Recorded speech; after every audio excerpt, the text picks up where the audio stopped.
give it a second to catch up on the website. So it is 12:04. We are technically 4 minutes late. Welcome to the NRE live stream. It's the NRE Labs bi-weekly live stream where we interview people in the network automation space, interesting people. Sometimes people who are network engineers just out in the field doing networking stuff. Sometimes we have other people like today's guest, John Capobianco. Perfect. Perfect. I should have asked before we started the stream how you pronounce your name. Uh, John is the head network engineer at the Parliament of Canada, and today he's going to talk to us about his efforts in that organization, starting an automation practice, and what automation has done for him. This is going to be very interesting. I did talk a little bit about it before we started, so I'm kind of excited. And we also have Matt on the line. Hello, Matt. Otherwise known as Mearden on Twitter. He's the brains behind the network, the NRE Labs engine. So with all that, John, why don't you tell us a little about yourself? Sure. Well, thanks for having me. This is my first podcast, so I'm a little nervous, but I appreciate that you guys inviting me along. And so for the past 6 years, I've been the Senior Network Architect, IT Integrator Planner for the House of Commons, the Parliament of Canada. That includes the House of Commons, the Senate, the Library, the Parliamentary Security Offices, and some ancillary services. So this is downtown Ottawa, Ontario, Canada. We have approximately 40 buildings in the downtown Ottawa core that make up our campus. And then every member of parliament has up to 3 constituency offices, or their riding office, their branch office. So about 450 remote sites connect in as well over our VPNs. When I first joined the House of Commons, the goal was to completely rip and replace their existing network infrastructure. That's data center, campus, wide area network, everything, firewalls, top to bottom, rip and replace of the network. And that's what I've been doing for about 6 years now. The transformation has been quite radical. When I joined, there was no Wi-Fi on the Hill, so there's no wireless access points, no wireless networks. Even 6 years ago? Even 6 years ago, there was no voice over IP. It was all POTS telephones, and it was more or less a big flat layer 2 network that was very long in the tooth and was due to be replaced when I joined. So that's kind of setting the stage for where I've been. Within the last 3 years, we started to find the scale and the complexity of this network was starting to hinder our agility, hinder our operational practices. Things were taking a very long time to roll out, mainly given to the scale, but also to the tooling and the practices that we had been using to date, which was more or less someone at my level would draft up the changes to the network, put it into a ticketing system. Someone in operations would pick up that ticket and more or less CLI into each device and copy and paste the commands in. We found that this was, it's not unheard of, I suppose, but we really wanted. That's very common. Very common. That's like one of them gossip chains, right? Like, hey, you should do this, and the other person listens, and they're like, oh, and then they go down the chain further, right? And it's amazing that's an operational model people have adopted. Yeah. So we found. I particularly had one change that I wanted to introduce on the network, but it didn't have a lot of, let's say, value to the business. It wasn't a customer-facing thing. It was a purely underlying OSPF network change. I wanted to move to point-to-point links between my buildings and my core. Now that's an outage per building. There's 40 buildings. Things could go wrong. Some sites actually have a transit router, so there might be 4 sites that connect to a single site, and then that site connects back to the core. And when they say, well, what's this going to do for us? And I say, well, it's going to bring link state advertisements down to 2 milliseconds. It wasn't very exciting or sexy to introduce all these outages. So that's where I had previously been exposed to Ansible at a convention where they had a developer network type thing, and they introduced me to it there. And I thought this might be a good opportunity for us to try some of this network automation I keep hearing about, and particularly this Ansible tool that I've been told about. And let's say the outcome was very successful. It was what we wanted to do. My operations team, instead of a big, 30 attachments with instructions per site, I gave them a one-line command. I said, log into this Linux box, run this one command, and then there's still validation and stuff, but it will go ahead and make all these changes in the orchestration, in the order I want them to be made in. There shouldn't be any outages, and it went to plan, and it was very exciting for us to see this actually work. I think the change took 45 seconds from the time they pressed entered to the network returning to its stable state. Now this opened up all kinds of doors and all kinds of thinking, and it really had a, not a bomb, but let's say a rock being dropped into a river. It really created a lot of ripples throughout design and architecture and security and operations. And wow, this is something we could really latch onto. So when, well, I want to clarify, when you said OSPF point-to-point links, you're talking about the LSA type, right? So actually, the configuration under the interface, we had just left it to the default, which is which treats it as a multi-point link. So it's actually using broadcast, and when that link comes down, when it comes back up, it has to wait for the broadcast response. But the thing is, there were /30s, so there was no reason for us not to just implicitly say you're a point-to-point link and don't broadcast. Just come up with your other point-to-point. So that that was something we wanted to tune, but if it never got fixed, if we didn't address the issue, other than when a building come offline and come back online, there wasn't a lot of business value, but it was something we wanted to do from a best practices point of view on the network and add some resiliency. Sure. So I actually have two questions on this. Like going back before where you were talking about how your network had sort of scaled to a certain point, and especially some of the parts that were less, purely routed, some of the more layer 2 broadcast domains, like that stuff Right. happens often very organically, and you can't really put controls in play. People have to connect their stuff, and Right. so you can't always tell them to stop so that you can break that apart a little bit. Did that talk to me a little bit about how that having that presence in your network, just that implicit fragility, did that impact basically, did that impact the feelings that you had about either making changes in general, but especially making automated changes? Like, did you feel like it was one of those situations where you I can't touch it, and it's funny, it's kind of funny how often this results in something that is actually unintuitive, where creating more fragility by touching it less. Right. You actually make Right. your networks more fragile that way. But how did you get out? How did you get past that hurdle? I think it was in, let's say, showing as opposed to telling. So I have the advantage that I have a fairly large lab imprint and footprint where I can play with this stuff. So I actually brought my operations teams on board and showed them a live demo in my lab environment to say, here's exactly what we're doing with this playbook. Here's the changes that we would make. Here's how you would do it manually without the automation tool. And here, let's watch it go. And people could see, okay, the link is only down for 2 seconds as opposed to 15 seconds. And we could scale it as large as we wanted to or as small as we wanted to.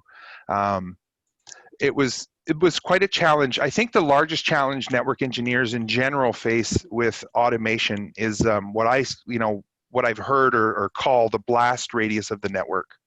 If I do some automated change to an app and something goes wrong, well, that app is affected. But if I make an automated change to, say, my building distribution layer, I could take out all 40 buildings offline very easily, which has quite a larger radius of impact. Now every app is offline. We've black holed 40 buildings from the campus. Or the closer to the core we get with our automation, the larger the blast radius is. And it's, I don't agree that networks need to be a risk adverse endeavor, but my senior management is certainly very risk adverse on the network. And to your point, I think they would rather let it die through attrition versus making a bunch of changes that could shoot ourselves in the foot. I think they're happy if 2 years go by and we forgot to flash the iOS and some bug hits us. Well, that's not as bad as we've self-imposed a problem on the network because of a change that didn't go well. So I'm constantly swimming upstream against the risk aversion for sure on the automation side of things.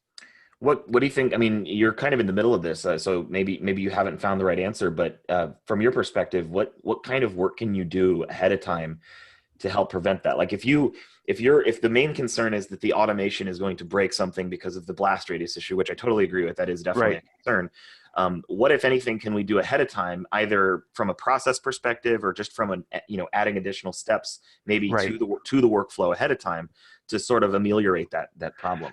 Yeah, it's a good point, and we certainly learned. And now with my playbooks, what I tried to do, or with any of my automated changes, and this is something that was a bit of a gap when I started, was to gather as much pre-change state information that I can, go ahead and execute my change, and then capture as much post-change state information as possible.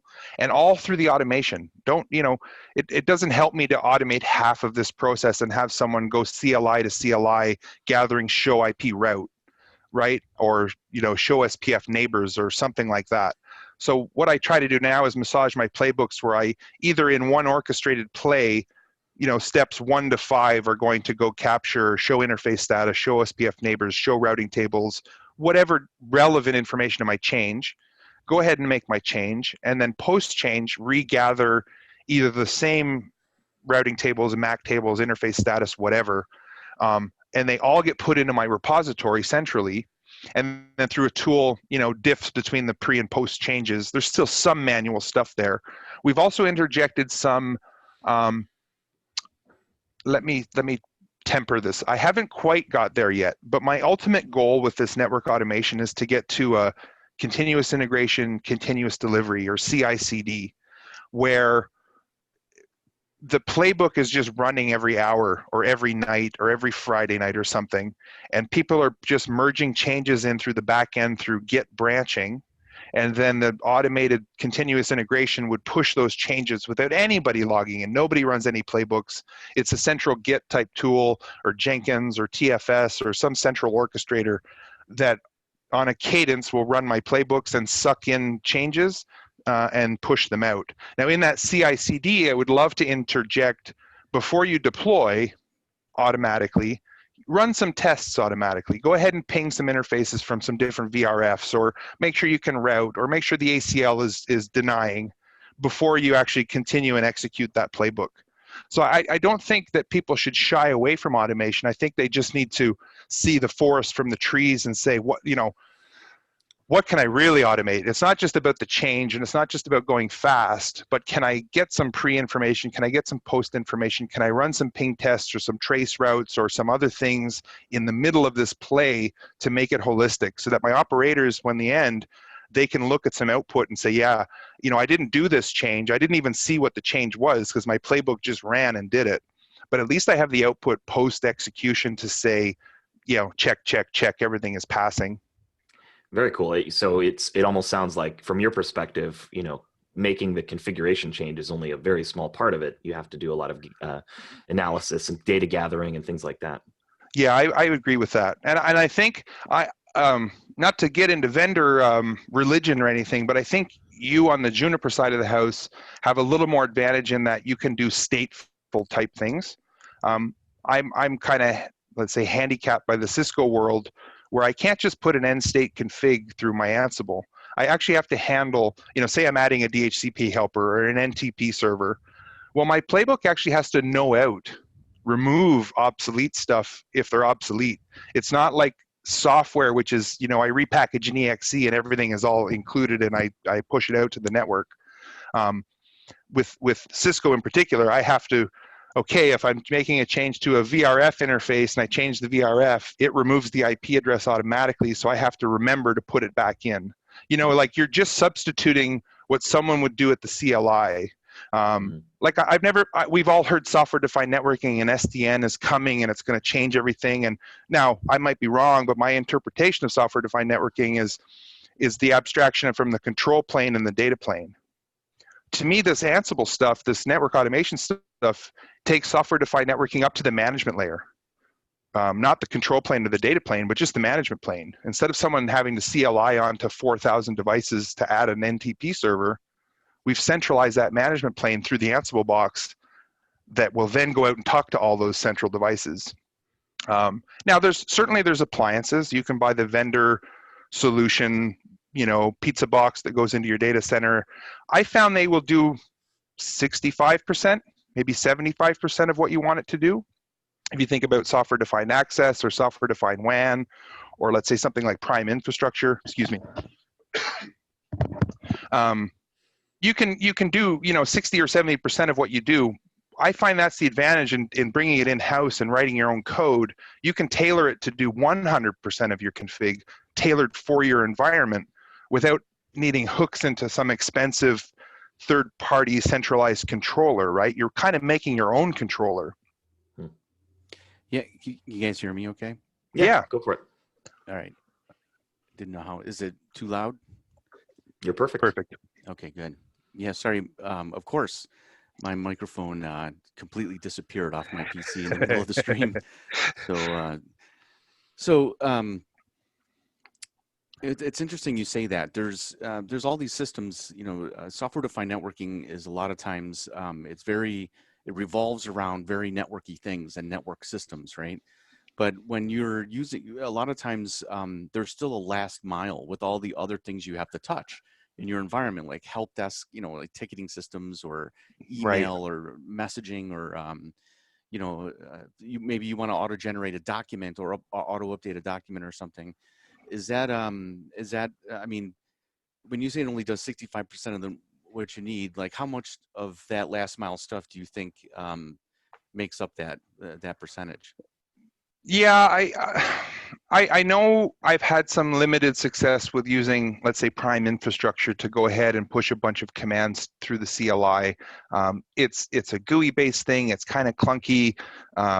It works for very simplistic changes, but not if I want to orchestrate something. Like I wouldn't be able to tell a central controller, okay, go on to, well, maybe at least the controllers that I use. I can't say, okay, go to the remote router interface 1 and set OSPF point to point. Now go to the corresponding uplink on the core and put the same command in. It's kind of hard to orchestrate between multiple devices or service chaining, let's call it. If I want to go to one device and add 20 lines config, that's easy. But what if they need to go in a certain order across multiple devices, which is, when we're adding a VLAN, I have to add it to the trunk, I have to add it to the uplink port of the switch above, or a VRF. It's very rare that I find that I'm only making changes on a singular box. Even if I'm just provisioning a layer 2 VLAN, well, it's got to be added to the trunk. It has to be added to the uplink, to the distribution switch. I should be setting some spanning tree values. There's a bunch of things that I find it very difficult through these GUI-based controllers to do that type of work. And a step beyond, because Ansible, because of its extensibility, it has modules for, say, an F5 or a NetApp storage array, or I can actually write a playbook that okay, let's not just add the VLAN and the SVI, let's set up the F5 for the load balancing for this, and let's go ahead and set up our storage that's needed on the back end. So when an application developer comes along and said, I need X, Y, and Z, I need some network, I need some load balancing, I need some storage, we can write these holistic playbooks that orchestrate the whole service chain, and then we can present that to the app to say, your app's ready to go. It's been automatically configured. It's in our source of truth, without having to put in 6 tickets. Okay, here's my ticket for my storage team. Here's my ticket for my load balancer team. Here's my ticket for my core network team.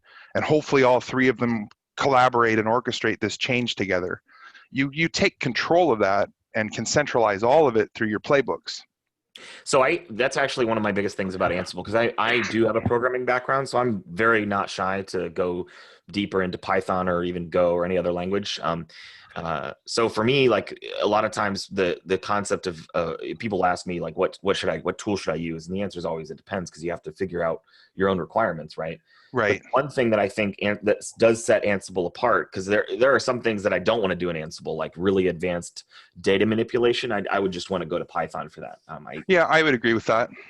But the advantage I think that you pointed out is very key, right? With not just Ansible. Ansible is a good example, but this is true in a lot of places. Folks will sort of gravitate towards reinventing the wheel, but Ansible has a tremendous amount of integrations already built in. I had the same experience when I worked on the StackStorm team, right? Folks they would always say something like, "Well, why couldn't I just build this in X?" I'm like, "Well, you could, but why? Like, why would you bother?" All of this software is already out there. It's open. It's freely accessible, and it's been battle hardened in environments. So I'm really glad you brought that point up, because that's one point I think the industry as a whole doesn't quite, have the muscle memory on. Yeah, it's been quite the journey. I think I had to kind of think a little bit bigger than just my Ansible playbooks. We were talking about this before the stream started, and yeah, I can take two sticks and rub them together and eventually get a flame going.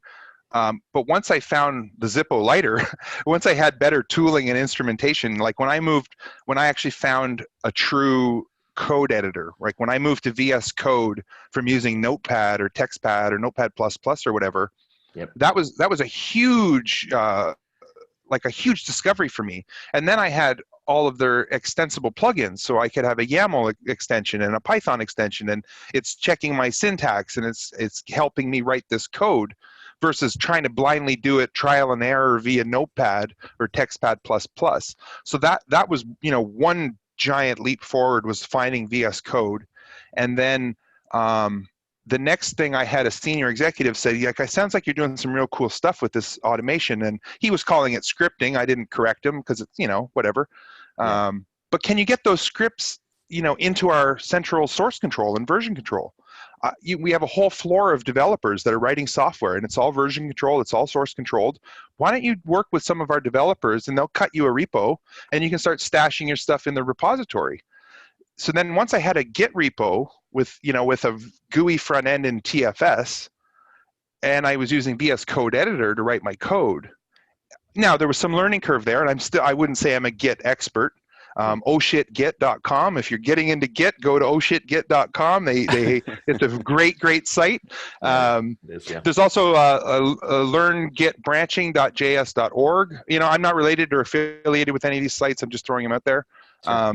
But once I got the hang of Git, then it was really powerful. Now I have source control, history of my changes. I have branching strategy where I have, so this is all kind of recommendations or tips that I would make, or kind of why I wrote the book. You have a master branch in Git, and that represents your network, your intent, your source of truth, however you want to look at it. Perfect and holy. Now I need a change. I have a bug fix request or an enhancement request, or I need to add something. I'm going to make a branch, call that branch, bug fix 2, bug fix whatever. Work in that branch, test out my playbooks in the branch. Once it's all confirmed and good, I merge that back into master. Everyone around me on my distributed team can look at my Git, my pull requests, and my Git commit history, and figure out exactly what I was doing with that code. So now we're really working like software developers. It happens to be, a Cisco ISR that I'm pushing code to, but we've abstracted all of that. It's all templates and data models, and there's some big wins come along with this. When I'm writing these playbooks, kind of that point of capturing pre and post change, we're also doing self-documentation. So I'm generating markdown files, Excel spreadsheets, PDFs, whatever you want, automatically. So when I push when I run my playbook, it's actually updating my documentation at the same time, and all that documentation is stored in Git. So it's all version controlled in history, and it's been a huge, just a completely revolutionary way of operating a network where we're finding, my tools I'm no longer in PuTTY, I'm no longer in Cisco Prime, I'm in VS Code writing data models or Jinja templates, or I'm in TFS looking at pull requests. I also have some more visibility now that I'm using a central tool like that, where some of my juniors, I can empower them to go write your own code. And when you do your pull request, it will come to me for review, and I can do some QA on the code. Looks good, release the pull request, and it gets pulled into the master branch. So I have, there's up to 6 or 7 people all working on this code at the same time, and we don't have conflicts. I don't have files called, old, new one, new two. It's all Weekend central change in. plan v1.0 new final. Right. So all of that's been Really eliminated. final. Really final. Yeah, that's right. But I So know it's I absolutely love what you're saying, because like what you're saying here is, you know, we hear about all these terms, and like, you know, if you're a network engineer and you keep hearing about network automation, you're putting it off. You're listening to terms like Python and Git, and you're like, whatever, that's developer stuff. The case you're making right. is absolutely those have a gigantic use case in the software space, but we have an identical use case just with a different payload in the networking space. Same process, same advantages, just different coat of paint, basically different specific use case. Yeah, that's exactly it. It's you know, when you look at it, when I CLI in and do a show run, what is that? That's code of a kind, right? You know, we've configured them configurations or whatever, but it's really just code. And so, and what I really like, and you know, this might seem counterintuitive, but if you can have a lab, or let's say I have one distribution switch in a building, and I know that that's the way I want everything. That's how I want the end state of all of my devices. The AAA is right, the radius is right, the time server is right, they have the right DHCP helpers on SVIs, whatever the configuration is you want. You can take that show run and work backwards from there. You don't need to reinvent the wheel, right? So I look at a config and I say, okay, host name, John Switch. Well, John Switch is a great thing to make a variable. Every switch on my whole network is going to have a line that says host name something. That's the perfect thing to abstract. Let's take that and put it in a data model. So let's say I have 10 switches, I have 10 files, each with the host name. That's the data model for that file, my intent, my source of truth. This is, you know, I want the switch one's host name to be switch one. So in my data model, I have a variable called host name, and I put in the host name. In my Jinja template, I just call that variable. So now I've just scaled 10. Sure, 10 isn't very impressive. What if you have 4,000 switches and you want all their host names to follow a convention? It's just a variable. You're just calling a variable. It's a simple for loop or an if statement. You know, you're not going to be writing arrays in Ansible or doing crazy stuff. It's basic if then else logic or for and for logic. If you can handle those two things, you can, you know, you should dive into network automation.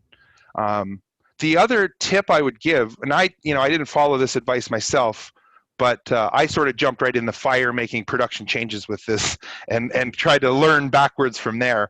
If I were to do it all over again, I would write some simple playbooks to do network reconnaissance, network discovery, network documentation.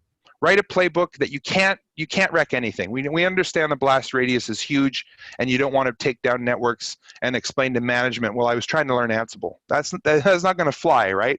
Mm-hmm. So take something like show VLANs, show VRFs, show IPS, OSPF neighbors, whatever it is you want. Make a playbook to output those to a file, and run that playbook across your campus. If you run that playbook every week, now you have a weekly inventory of all your MAC addresses on your network or all your routing tables or whatever it is. Not to get too deep into the Ansible world, but you're going to hear, along with these terms, Git and Python and source control and version control and CI/CD, item potency. It's a really fancy long word that you're going to love saying in meetings. But that to me is one of the real advantages of Ansible, is that it's item potent. Meaning I could have an intended config of, say, 100 lines, and if my running config is 100 lines and they all match, it won't push any changes, and it won't report any changes. If I add line 201 to my intent and run it in check mode, meaning I can run it and not execute it, just show me what the playbook would actually change, it'll show me the one line delta, and that's what it will push. But if it's item potent, meaning it matches my intent, every time I run this playbook, if it comes back green saying I'm not making any changes, then I know that my running config on the network matches my intended config in my source of truth.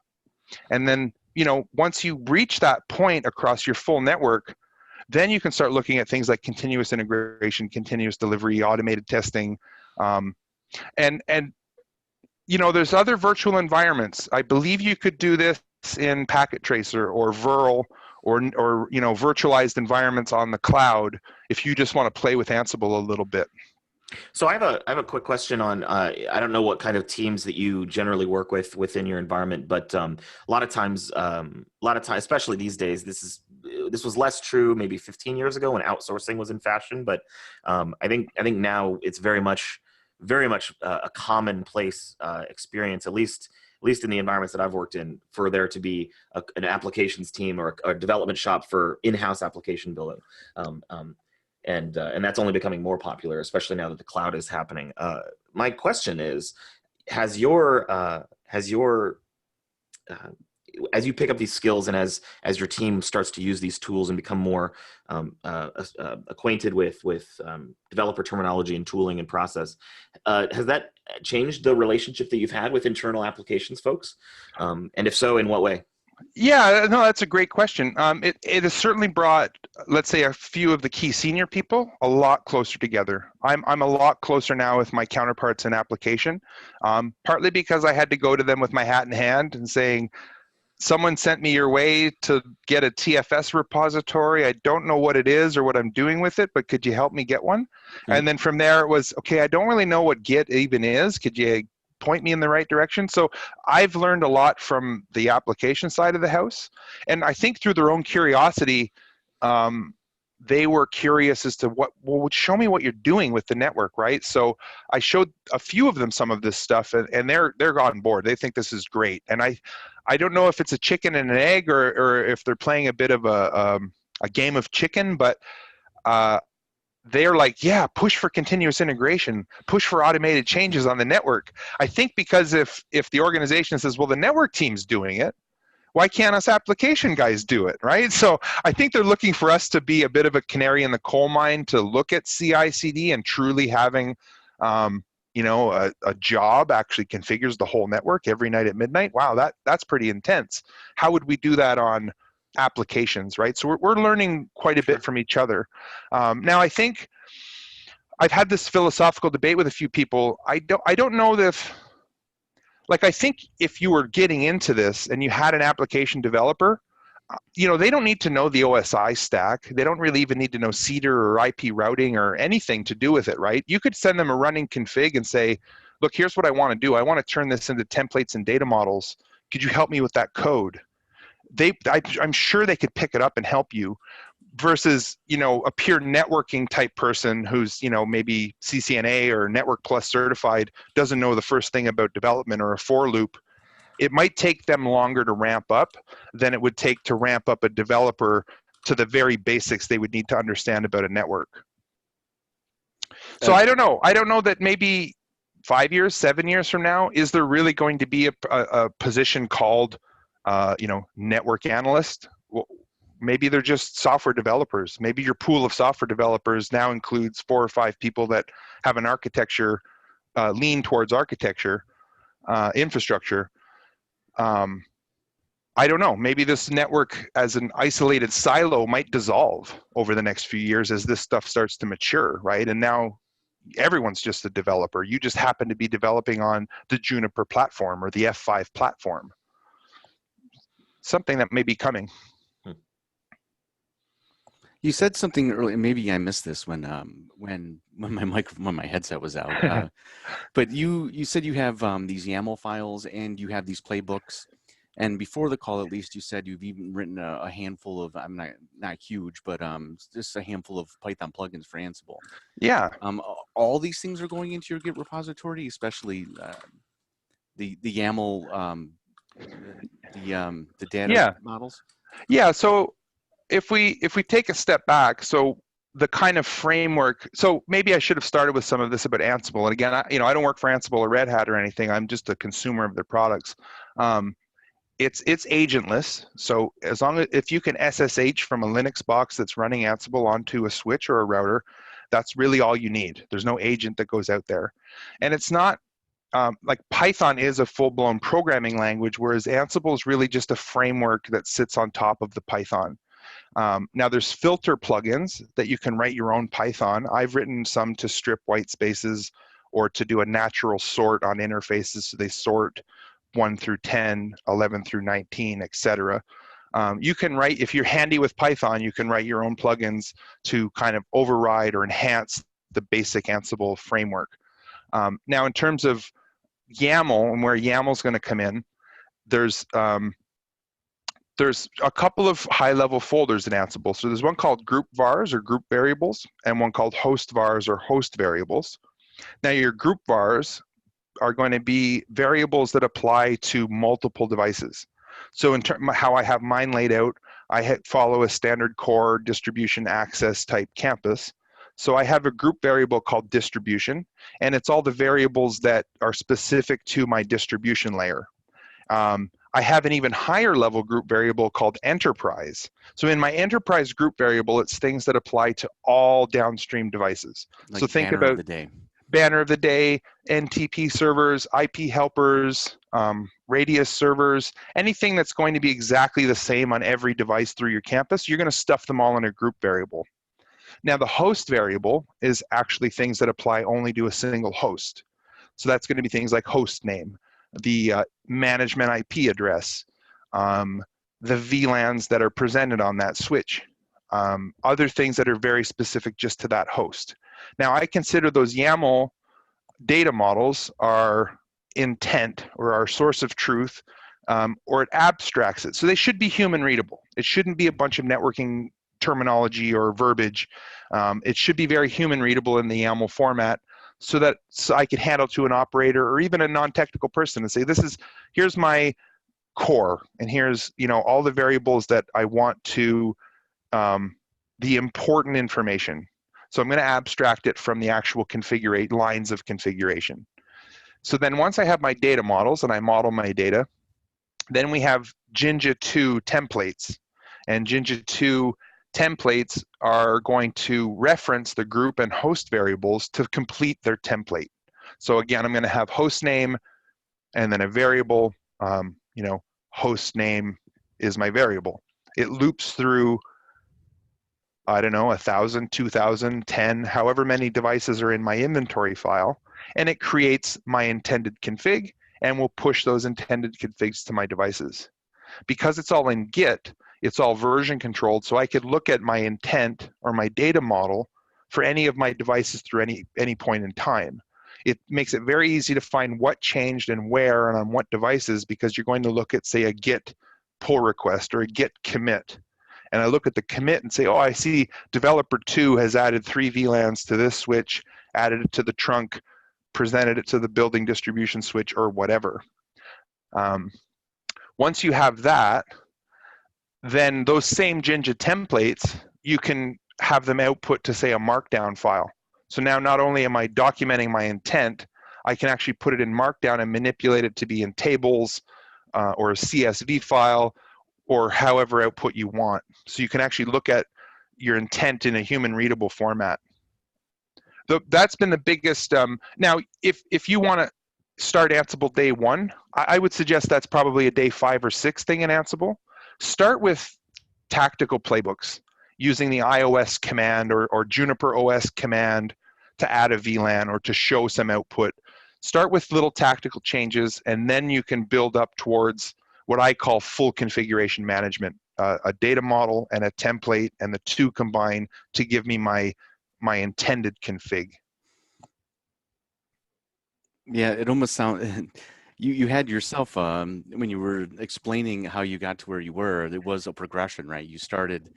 You just had collections of files on a hard drive somewhere, and you were trying to manage that, and you sort of graduated each time using developer tools to manage what is effectively a developer problem.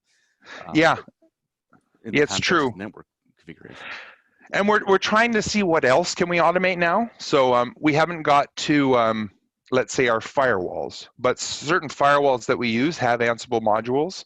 Our F5s have Ansible modules. Our NetApp storage has Ansible modules. So I think this is going to continue to snowball to as far as we can take it. If there's an Ansible plugin or a module that I can use, we should really try to leverage that. And it's really it's almost because of the Git information, because I have this rich Git source of truth and self-documenting and totally version controlled.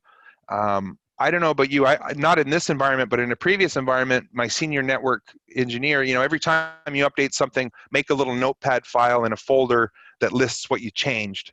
And that's kind of how we tracked what was going on the network. Other places use ticketing systems. But if you're like me, sometimes you get into that rat's nest of a ticketing system just trying to find what changed when and who approved it and what the code was.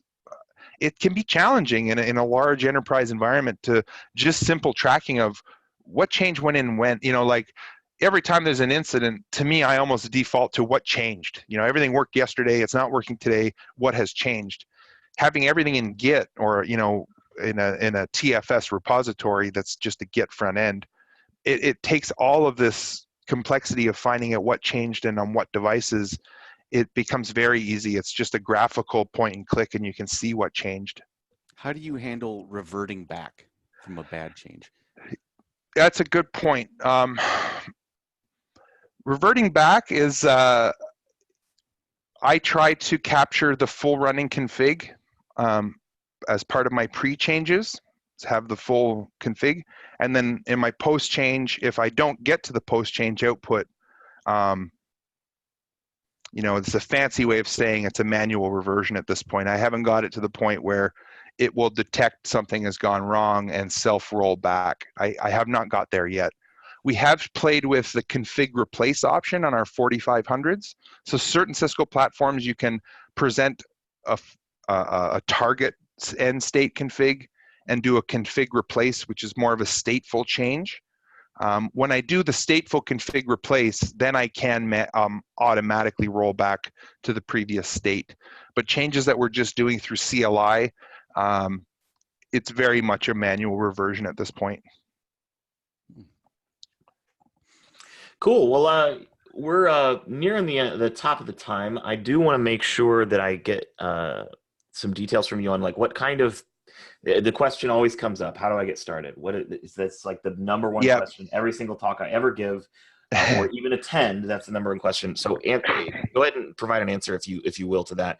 If somebody's looking at this and they're still skeptical, they're like, "Oh my God, this is all just developer nonsense." What would you tell them to say? Like, no, like here's the first step you can take.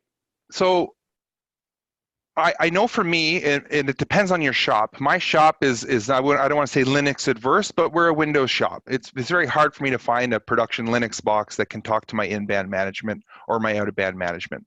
And I don't want to take too long to answer this because I know people want to hear this, but Windows 10. So if you're running Windows 10 and you can putty from that same machine into a switch, install the Windows Subsystem for Linux, WSL, turn that on. Go ahead and get Ubuntu from the Microsoft Store and install that. And then from that Ubuntu box, you should be able to install Ansible. And then you can run playbooks from your local Windows 10 machine through Ubuntu without needing a CentOS box or a Red Hat, a RHEL box. You can do it through Windows 10 through Ubuntu. And that should get you started. I would write a simple play to do, let's say, show interface status. Use the iOS command module to write yourself a simple playbook to do show interface status and output that to a text file. Take that as homework and try to figure out if you can do that. If you can do that, then it's any command you want, right? If you want show IP route, it's just a matter of changing the one line you're feeding Ansible. Once you're comfortable with iOS commands or Junos commands, graduate to the configuration module. Okay, let me try to add something to this device or modify a configuration item. And then just keep building on your successes. I would recommend that you really spend a lot of time on docs.ansible.com and look at the networking modules. It's very easy to understand and it's very well laid out. And don't be shy. Don't be afraid. Don't take risks. Because this is going to change your life. You're going to get hours and hours, tens of hours back in return. It's a very, very small investment in yourself that's going to pay huge dividends in accuracy, agility, speed, compliance. I cannot stress this enough. This is like jumping, what's changed on the CLI over the last 30 years? We went from Telnet to SSH. That's probably the only innovation on the CLI in 35 years, right? This is the new innovation at the CLI. That's probably the strongest way I could sell this. I like it. That's a good pitch. It is. It is. People. It's great to have people on the show that are actually doing this in production, and not pontificating about it. So that's. I mean, it's a great. Your whole story is awesome, and I'm very happy that we were able to get you on the show to talk about it. Yeah, I appreciate your time, and thanks for having me. And I really encourage you to go out and look at this stuff, because it's if you wait too long, you're going to be at risk. This is the next generation of network infrastructure management is network automation, and if you don't start rowing in that boat, you're going to sink. I really believe that. So why don't you go ahead and plug your book actually while you're here? Yeah, so if you look up Automate Your Network on Amazon, it's self-published. I published it in March. It's my poor wife was my editor for about 6 months, so she's probably the next biggest expert in network automation would be my wife, even though she doesn't work in IT at all, but she was my editor. There's an ebook and a paperback copy, and yeah, I tried to make it cheap. It was just a pet project. I wanted to try to help people learn how to automate their networks. And I go to big conventions. I meet quite a few people in the field, and far too many people ask me, "What's Ansible?" And I'm shocked. I can't believe you're not even using it. You don't even know what it is yet. So invest some time. Check out my book. I would love it if you bought a copy. That would be great. All right. Okay, I think we're going to wrap up. And yeah, thank you, John, for coming on. That was awesome. Thank you, Matt, for taking the helm when my headset imploded. No worries. You asked good questions, man. I was just admiring the toad on your shoulder, and it inspired me. Yeah, I actually cleaned my office before I started this. I was looking at old videos we published. It was time. It was time to clean You got rid of the Thai food order on your whiteboard. All right. All right. Thanks very much, team. Sure. So, by the way, everyone, you can follow John on Twitter. It's at his name, at John_Capobianco. We will put a link to his Twitter handle and his book in the description on our YouTube site. Please follow us on Twitter at NRE Labs. You can also check out our tutorials on our site, labs.networkreliability.engineering. I'm Cloud Toad. You also follow me on Twitter. And our co-host was Matt Oswald at Meerdin, Mierdin, which I have to think about every time I spell it. I gotta be difficult. Signing off.